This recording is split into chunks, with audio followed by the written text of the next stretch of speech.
Tina koutou wānau mā. My name is Chelsea. This is Kavita. I'm married to Chris and we are out here in beautiful Castlecliff. We've just moved recently to take up the role as deacons in charge of St Luke's Castlecliff. And it's a really exciting season of exploring and finding out what God has in store for this end of town. So I'm really privileged to share some of my thoughts from lockdown. And I do apologise, it's a lovely day out here, but it is a little windy, so I hope it doesn't affect the quality of the video. But anyway, some of my thoughts have been around how we participate in life and how we as human beings reach for the fullness of life and are learning to do this in different ways.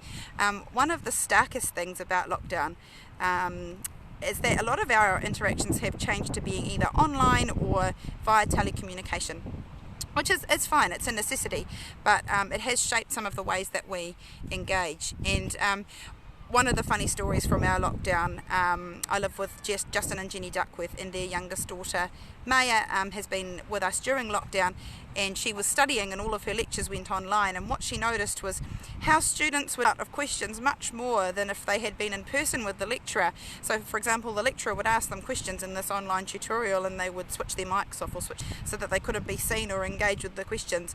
And what it made me think of was the concept of wholeheartedness and what it means to live wholeheartedly.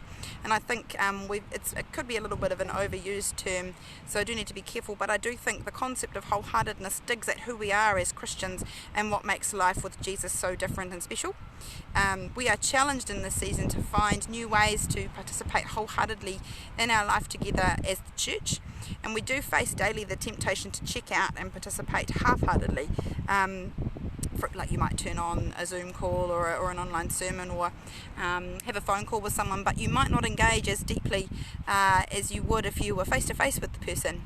And that temptation, I felt, got stronger as lockdown went on, where you thought, oh, I'll just put myself on mute and I'll go and fold the washing or something like that, as you're trying to engage with things in an online or a telecommunication space. And I think Jesus encourages us to find wholehearted ways to engage with each other regardless of the season we're in, coronavirus or not.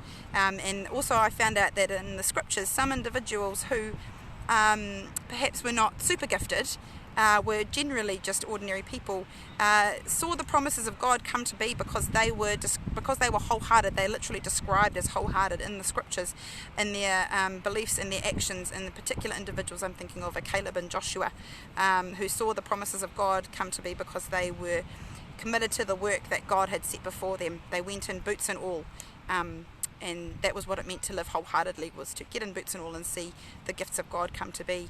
And my hope and prayer for this next season as we head into level 2 is that we don't carry any perhaps residual half-heartedness, maybe from too many Zoom calls or too many text messages or phone calls, that we commit and engage wholeheartedly with the work and the ministry which God has set before us in this time and in this season. And I also do hope that we have the confidence to love each other well with our whole hearts, to be vulnerable and to go deeper in our belonging to each other as the family of Jesus, that after being restricted from being with each other, that we treasure the time we have and are full of grace and vulnerability.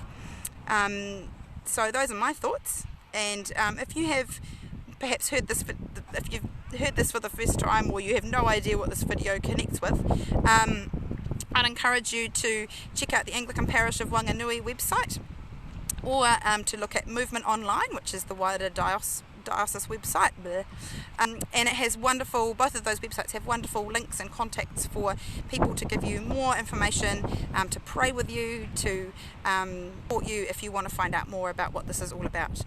Thank you for listening to my thoughts, and I look forward to seeing as many of you as I can now that we move into level 2.